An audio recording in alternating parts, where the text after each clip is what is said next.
ಕುಂದರನಾಡಿನ ಪಾಶ್ಚಾಪುರ ಗ್ರಾಮದ ಹೆಮ್ಮೆಯ ವೀರಯೋಧ ಶ್ರೀ ರಮೇಶ್ ಶಿರಹಟ್ಟಿ ಅವರಿಗೆ ಗ್ರಾಮಸ್ಥರಿಂದ ಅದ್ದೂರಿ ಸ್ವಾಗತ. ಭಾರತೀಯ ಸೇನೆಯಲ್ಲಿ ಸುದೀರ್ಘ 17 ವರ್ಷ ಕಾಲ ಲೆನ್ಸ್ ನಾಯಕರಾಗಿ ಭಾರತಾಂಬೆಯ ಸೇವೆ ಸಲ್ಲಿಸಿ ಭಾರತ ದೇಶದ ನಾನಾ ಗಡಿಗಳಲ್ಲಿ ವೀರಯೋಧನಾಗಿ ಹೆಮ್ಮೆಯ ಸುಪುತ್ರನಾಗಿ ತನ್ನ ಕುಟುಂಬವನ್ನ ಬಿಟ್ಟು ದೇಶದಲ್ಲಿನ ಪ್ರತಿಯೊಬ್ಬರಿಗಾಗಿ ಚಳಿ ಮಳೆ ಬಿಸಿಲು ಎನ್ನದೆ ತನ್ನ ಪ್ರಾಣವತ್ತೆ ಇಟ್ಟು ಈ ದೇಶದ ಪ್ರತಿಯೊಬ್ಬರ ರಕ್ಷಣೆಗಾಗಿ ತನ್ನ ಜೀವವನ್ನ ಸವೆಸಿ ತಮ್ಮ ಸೇವೆಯಿಂದ ನಿವೃತ್ತಿ ಹೊಂದಿ ಬುಧವಾರ ದಿನಾಂಕ 2/10/2024 ಮರಳಿ ತಮ್ಮ ಸ್ವಗ್ರಾಮಕ್ಕೆ ಆಗಮಿಸಿದ ಶ್ರೀಯುತ ರಮೇಶ್ ಶಿರಹಟ್ಟಿ ಅವರನ್ನ ಗ್ರಾಮದ ಗುರು ಹಿರಿಯರು ಹಾಗೂ ಮಾಜಿ ಸೈನಿಕರ ಕ್ಷೇಮಾಭಿವೃದ್ಧಿ ಸಂಘ ಪಾಶ್ಚಾಪುರ ಇವರಿಂದ ಮತ್ತು ಶಾಲೆಯ ಮಕ್ಕಳು ಎಲ್ಲರೂ ಸೇರಿ ಪ್ರಮುಖ ಗಲ್ಲಿಗಳಿಂದ ಜೈಕಾರದೊಂದಿಗೆ ಮೆರವಣಿಗೆ ಮಾಡುತ್ತಾ ಅದ್ದೂರಿಯಾಗಿ ಸ್ವಾಗತ ಮಾಡಿದರು. ನಂತರ ವೇದಿಕೆ ಕಾರ್ಯಕ್ರಮದ ದಿವ್ಯ ಸಾನ್ನಿಧ್ಯ ವಹಿಸಿದ ಅಂಕಲಗಿ ಹಾಗೂ ಕುಂದರ್ಗಿ ಅಡವಿಸಿದ್ದೇಶ್ವರ ಮಠದ ಶ್ರೀ ಅಮರಸಿದ್ದೇಶ್ವರ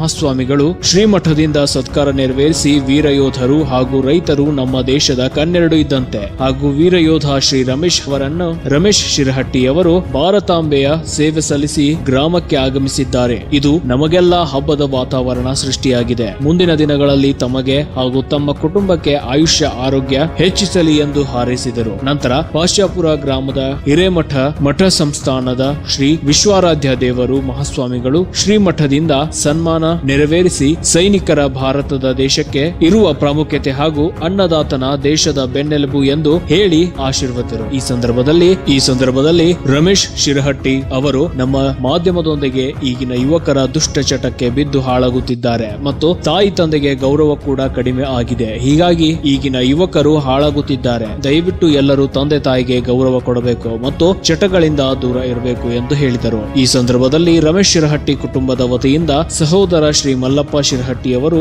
ಎಲ್ಲಾ ಮಾಜಿ ಯೋಧರಿಗೆ ಸನ್ಮಾನ ಕಾರ್ಯಕ್ರಮ ನೆರವೇರಿಸಿ ಗೌರವ ಸಲ್ಲಿಸಿದರು ಹಾಗೂ ಮಾಜಿ ಸೈನಿಕರು ಶಿರಹಟ್ಟಿ ಬಂಧು ಬಳಗ ಹಾಗೂ ಆತ್ಮೀಯರು ಸನ್ಮಾನ ಮಾಡುವುದರ ಮುಖಾಂತರ ರಮೇಶ್ ಶಿರಹಟ್ಟಿ ಅವರಿಗೆ ಅಭಿನಂದನೆ ಸಲ್ಲಿಸಿ ಶುಭ ಹಾರೈಸಿದರು. ಈ ಒಂದು ಕಾರ್ಯಕ್ರಮವನ್ನ ಶ್ರೀ ಬಸವರಾಜ್ ಗುಬ್ಚಿ ನಿರೂಪಿಸಿದರು. ಪ್ರಾಸ್ತಾವಿಕವಾಗಿ ಮಾಜಿ ವೀರ ಯೋಧ ಬಸವರಾಜ್ ಕುರ್ಬೆಟ್ ಮಾತನಾಡಿದರು. ಮಾಜಿ ಸೈನಿಕರಾದ ಯಲ್ಲಪ್ಪ ಜುರ್ಲಿ ಸ್ವಾಗತ ಕೋರಿದರು. ಮಾಜಿ ಸೈನಿಕರಾದ ಇಮ್ತಿಯಾಜ್ ಸುತಾರ್ ವಂದನಾರ್ಪಣೆ ನೆರವೇರಿಸಿದರು. ಈ ಒಂದು ಕಾರ್ಯಕ್ರಮವನ್ನ ಮಾಜಿ ಯೋಧರ ಕ್ಷೇಮಾಭಿವೃದ್ಧಿ ಸಂಘ ಪಾಶ್ಚಾಪುರ ಹಾಗೂ ಶಿರಹಟ್ಟಿ ಕುಟುಂಬದಿಂದ ಹಾಗೂ ಗ್ರಾಮಸ್ಥರಿಂದ ಅದ್ದೂರಿಯಾಗಿ ನೆರವೇರಿಸಿತು. ಕಾರ್ಯಕ್ರಮದಲ್ಲಿ ಮಾಜಿ ಯೋಧರಾದ ಜಾವಿದ್ ದೇಸಾಯಿ, ನಜೀರ್ ಅತ್ತಾರ್, ನರೇಶ್ ಚಟ್ನೀಸ್ ಹಾಗೂ ಹಿರಿಯರಾದ ಉಮನಾದಿ ಮಠ, ಕುಂದರನಾಡಿನ ಹಲವು ಮಾಜಿ ಯೋಧರು, ಯುವಕರು, ಶಿರಹಟ್ಟಿ ಬಂಧುಗಳು ಹಾಗೂ ಸ್ನೇಹಿತರು ಭಾಗವಹಿಸಿದ್ದರು. Bureau report Nilesh Jagajampi, hello Hukkeri news Pashchapur. ಸೇರಿ ಅಲ್ಲಿದ ದಿನಚರಿ ಹೆಂಗಿತ್ತು, ಈಗಿನ ಯುವಕರಿಗೆ ಹೇಳಕ್ಕೆ ಏನು ಇಚ್ಛೆ ಪಡಿಸ್ತೀರಿ? ಮೊದಲನೇದಾಗಿ ಪಾಶ್ಚಾಪುರದ ಹಾಲರವ್ವ ದೇವಿ ಹಾಗೂ ವಿಶ್ವರಾಧ್ಯ ದೇವರು, ಹಿರೇಮಠ ದೇವರು ಹಾಗೂ ಕುಂದರನಾಡಿನ ಕುಂದರ್ಗಿ ಮಠದ ಅಡವಿ ಸಿದ್ದೇಶ್ವರರು ಹಾಗೂ ಅಂಕಲಗಿ ಅಡವಿ ಸಿದ್ದೇಶ್ವರ ಪಾದಗಳಿಗೆ ನಮಸ್ಕರಿಸುತ್ತಾ ನನ್ನ ಅನಿಸಿಕೆಗಳನ್ನು ಹೇಳಿ ಬಯಸ್ತೀನಿ. ಈಗಿನ ಯುವಕರಿಗೆ ಹೇಳಬೇಕಂದ್ರೆ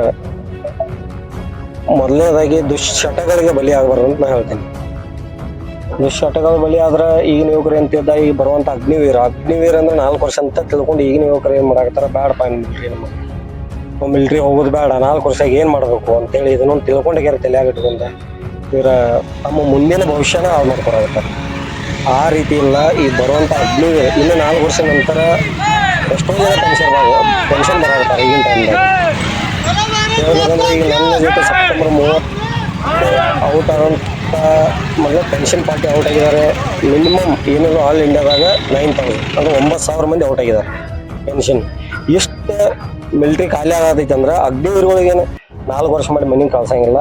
4 ವರ್ಷ ನಂತರ ಅವರ ಡಿಸಿಪ್ಲಿನ್, ಅವರ ಆಕ್ಟಿವಿಟೀಸ ಮತ್ತು ಅವ್ರ ಕ್ಯಾರೆಕ್ಟರ್ ಇದೆಲ್ಲ ನೋಡಿ ಅವರು ವಾಪಸ್ ತಗೋತಾರೆ.